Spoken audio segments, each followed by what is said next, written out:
ബേസിലെ advocate Jayasuryan വരുത്തിയതിനപ്പുറം ഒരു വ്യക്തത ഇനി ആവശ്യമില്ല എന്നാണ് ഞാൻ മനസ്സിലാക്കുന്നത്. നോക്കൂ, കള്ളപ്പണ ഇടപാടിൽ കേസുണ്ട്, കേസ് എടുക്കാതിരിക്കാൻ 15 ലക്ഷം രൂപ വേണമെന്ന് തട്ടിപ്പുകാർ ഫോണിൽ കൂടി ആവശ്യപ്പെട്ടപ്പോൾ 15 ലക്ഷം രൂപ എടുത്തു കൊടുത്ത ബിഷപ്പുമാർ ഉള്ള നാടാണ് ഇത്. അവിടെയാണ് നമ്മൾ ഈ FCR നിയമ ഭേദഗതി ചർച്ച ചെയ്യുന്നത്.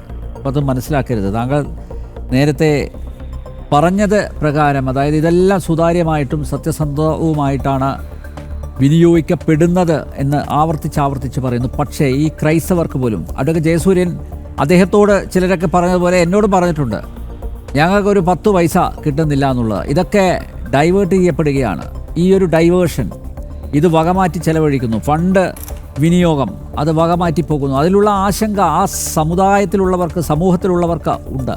മാത്രമല്ല, മറ്റൊരു കാര്യം, എന്തുകൊണ്ട് ഇസ്ലാമിക സംഘടനകളും അതുപോലെ ഹൈന്ദവ സംഘടനകളും കോടിക്കണക്കിന് രൂപയുടെ ഫണ്ട് വരുന്നുണ്ട്, എന്താണ് അവർക്ക് ആശങ്കയൊന്നും ഇല്ലാത്തത്?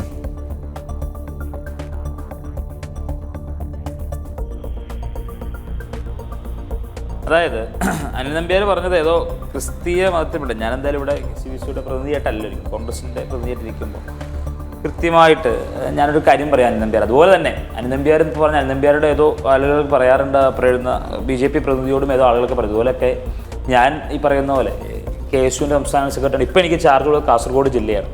അപ്പോൾ കാസർഗോഡ് ജില്ലയിൽ ചെല്ലുമ്പോൾ ഇപ്പോൾ അവിടുത്തെ സെൻട്രൽ യൂണിവേഴ്സിറ്റിയിലൊക്കെ പഠിക്കുന്ന കുട്ടികൾ ഉൾപ്പെടെ അപ്പോൾ പല സ്ഥലങ്ങളിൽ ചെല്ലുമ്പോൾ പലരും എന്നോട് പറയാറുണ്ട്, ഈ പറയുന്ന BJP എന്ന് പറയുന്ന വർഗീയ വിഷം തുപ്പുന്ന പ്രസ്ഥാനത്തെ കേരളത്തിൻ്റെ മണ്ണിൽ നിന്ന്, ഇന്ത്യയുടെ മണ്ണിൽ നിന്ന് തുടച്ചു നീക്കേണ്ടത് അത്യാവശ്യമാണെന്ന് എന്നോടും പലരും പറയാറുണ്ട് അനിൽ. അപ്പോൾ അതുകൂടെ ഞാൻ കേൾക്കാറുണ്ട്, പല സ്ഥലത്തും ചെല്ലുമ്പോൾ ഞാനത് കേൾക്കാറുണ്ട്, അതുപോലെയുള്ള വർത്തമാനം ഞാൻ കേൾക്കാറുണ്ട് അനിൽ. അപ്പോൾ ഇതിൻ്റെ അകത്ത് ഈ മാറ്ററിൻ്റെ അകത്ത് അല്ല ഞാനത് അനിൽ ഞാൻ പലപ്പോഴും കേട്ടിട്ടുണ്ട് അനിൽ.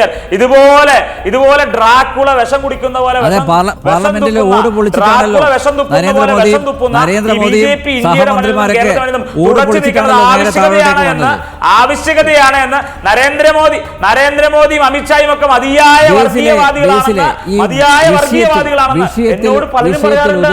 സംസാരിക്കുക. വിദേശത്ത് പോയി നമ്മുടെ നാടിനെ അപമാനിക്കുന്ന തരത്തിലുള്ള പ്രസംഗങ്ങൾ നടത്തുന്നത് നിങ്ങളുടെ നേതാവല്ലേ? വിദേശത്ത് പോയി നിങ്ങളുടെ രാഹുൽ എവിടെ? അയാൾ നാട്ടിലുണ്ടോ? എവിടെയുള്ളത്? നിങ്ങളുടെ നേതാവ് രാഹുൽ എവിടെയാണുള്ളത്? ഇപ്പൊ പറയാൻ പറ്റുമോ? ബേസിൽ ഇപ്പൊ പറയാൻ പറ്റുമോ? അയാൾ എവിടെയാണ് ഇരിക്കുന്നത്? ഇപ്പൊ പറയാൻ പറ്റുമോ? വിദേശത്ത് പോയി ഭാരതത്തെ എങ്ങനെയൊക്കെ അപമാനിക്കാം എന്നതിൽ റിസർച്ച് നടത്തുന്ന ആളല്ലേ? ഈ വർഗീയ വിഷം തുപ്പുന്ന കാര്യം ഇങ്ങോട്ട് ഇളക്കേണ്ട കാര്യമില്ല കേട്ടോ, ഇങ്ങോട്ട് എടുക്കേണ്ട കാര്യമില്ല. പറ. അല്ലല്ല, ഞാൻ ഇളക്കും അനിൽ നമ്പ്യാർ. ഞാൻ ആൻസർ ചെയ്യാം. നരേന്ദ്രമോദി അവിടെ പോവുകയും നരേന്ദ്രമോദി ദൈനംദിന കാര്യങ്ങൾ ചെയ്യുമ്പോഴും അതിന്റെ പുറകെ പോകുന്ന ആളാണ് അനിൽ നമ്പ്യാർ എന്ന് എനിക്കറിയില്ല. എന്തായാലും ഞങ്ങളുടെ നേതാക്കന്മാരുടെ ദൈനംദിന കാര്യങ്ങൾ റെസ്പോൺസിബിലിറ്റി അവർ ചെയ്യുന്നുണ്ടോ ഞങ്ങൾ നോക്കിയാൽ രാജ്യത്തിന്റെ പ്രതിപക്ഷ നേതാവ് എവിടെയാണെന്ന് കോൺഗ്രസ്സുകാരന് പോലും അറിയില്ല. രാജ്യത്തിന്റെ പ്രതിപക്ഷ നേതാവ് ഇന്ന് എവിടെയാണ് ഇരിക്കുന്നതെന്ന് കോൺഗ്രസ്സുകാരന് പോലും അറിയില്ല. അനിൽ നമ്പ്യാർ എനിക്ക് എന്റെ ഇതാണ് എന്റെ അനിൽ നമ്പ്യാർ ചോദ്യം ചോദിക്കുക, ആൻസർ ചെയ്യാനുള്ള അവസരം എനിക്ക് തന്നെ. അനിൽ നമ്പ്യാർ ചോദിച്ചിട്ട് ആൻസർ ചെയ്യാനുള്ള അവസരം എനിക്കിതാ. ആൻസർ പറയുന്നേ, ഇങ്ങനെ ഡ്രാമ കാണിക്കാതെ എല്ലാ ഡിബേറ്റുകളിലും ബേസില് ആൻസർ പറയാം. ഞങ്ങളുടെ രാഹുൽ ഗാന്ധി എവിടെ നിന്നാണ് അനിൽ നമ്പ്യാർ ചോദ്യം. എനിക്ക് അലോട്ട് ചെയ്ത സമയമാണ്. അതെ, താങ്കൾ പോയിന്റിലോട്ട് വരുന്നേ. നമ്മൾ FCR ആണ് ചർച്ച ചെയ്യുന്നത്. അത് പറയാതെ കാട് കയറുന്നതുകൊണ്ടാണ് ഞാൻ താങ്കളെ നിയന്ത്രിക്കുന്നത്. മറ്റു രണ്ടുപേരും സംസാരിച്ചപ്പോൾ ഞാൻ ഇടപെട്ടില്ലല്ലോ, എനിക്ക് ഇടപെടേണ്ടി വന്നില്ലല്ലോ. കാരണം അവർ ഈ വിഷയത്തിൽ ഊന്നി നിന്നാണ് സംസാരിക്കുന്നത്. അല്ല, അനിൽ വിഷയത്തിൽ സംസാരിച്ചേ, അപ്പുറത്തെ വിഷയത്തിൽ സംസാരിച്ചേ. അപ്പൊ അതുകൊണ്ട് അനിൽ നമ്പ്യാരുടെ ഒരു കാര്യം കൊണ്ട് ഞാൻ പറയാം. അതുകൊണ്ട് ഈ പറയുന്ന നിങ്ങളുടെ BJP നേതാക്കന്മാരുടെ ദൈനംദിന കാര്യത്തിൽ പോലും അതിന്റെ കൂടെ പോയിട്ട് വെള്ളം ഒഴിച്ചു കൊടുക്കാനും ടിഷ്യൂ പേപ്പർ കൊടുക്കാനും ഞങ്ങൾ പോകാറില്ല. ഞങ്ങളുടെ നേതാക്കന്മാർ ചെയ്യുന്ന അവരുടെ റെസ്പോൺസിബിലിറ്റി ചെയ്യുന്നുണ്ട് കൃത്യമായിട്ട് ഞങ്ങൾക്ക് അറിയാം. ഞങ്ങളുടെ രാഹുൽ ഗാന്ധി ഉൾപ്പെടെ ഞങ്ങളുടെ നേതാക്കന്മാർ അവരെ ഏൽപ്പിച്ചിരിക്കുന്ന ഉത്തരവാദിത്തം അവർ കൃത്യമായി ചെയ്യുന്നുണ്ട് അനിൽ നമ്പ്യാർ. ഓക്കെ, ഇനി അടുത്തത് അനിൽ നമ്പ്യാർക്ക് ഇതിന് ഈ വിഷയത്തിൽ ഒന്നിയുള്ള സ്റ്റേറ്റ്മെന്റിന് ഞങ്ങളുടെ KC വേണുഗോപാൽ, അതായത് കോൺഗ്രസിന്റെ സീനിയർ നേതാവായിട്ടുള്ള സംഘടനാ ചുമതലയുള്ള AICC general secretary Shri KC Venugopal, senior Congress leader KC Venugopal പറഞ്ഞു, KC വേണുഗോപാൽ ഈ പറയുന്ന നരേന്ദ്രമോദിക്ക്, പ്രൈം മിനിസ്റ്റർ നരേന്ദ്രമോദിക്ക് സ്ട്രോങ് ആയിട്ട് തന്നെ, അതായത് expressing the strong opposition to the recent notified foreign contribution regulation, ഈ അമെൻമെന്റുമായി ബന്ധപ്പെട്ട് കൃത്യമായിട്ട് എന്ത് ചെയ്തിട്ടുണ്ട്, KC വേണുഗോപാൽ അദ്ദേഹത്തിനുള്ള അല്ലെങ്കിൽ ഇന്ത്യൻ നാഷണൽ കോൺഗ്രസിനുള്ള പ്രതിഷേധം അല്ലെങ്കിൽ ഈ പറയുന്ന ആ എടുത്തിരിക്കുന്ന നിലപാടിലേക്കുള്ള വിയോജിപ്പ് കൃത്യമായിട്ട് പ്രൈം മിനിസ്റ്ററെ ഈ പറയുന്ന KC വേണുഗോപാൽ അറിയിച്ചിട്ടുണ്ട്.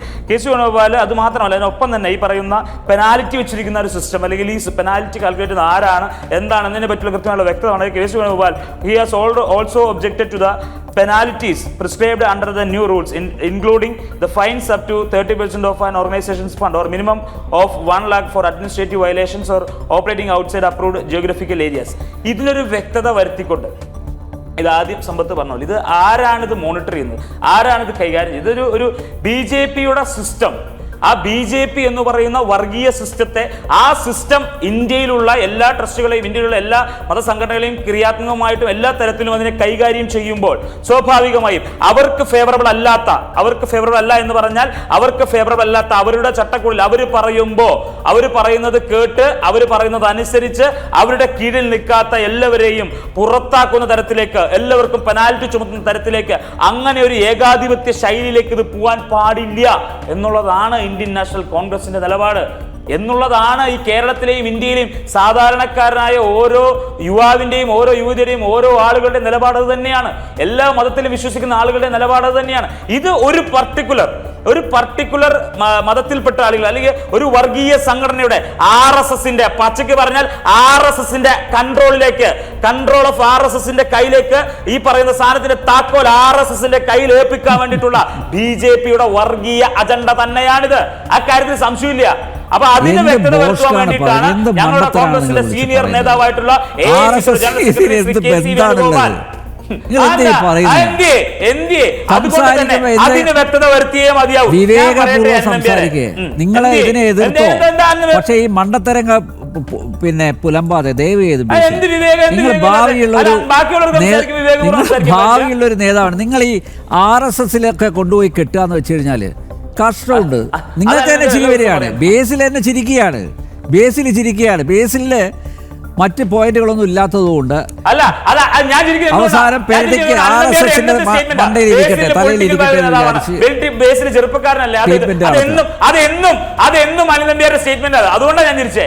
അതെന്നും അനിൽ സ്റ്റേറ്റ്മെന്റ്, അതുകൊണ്ടാണ് ഞാൻ ചിരിച്ചേ. ഓക്കെ.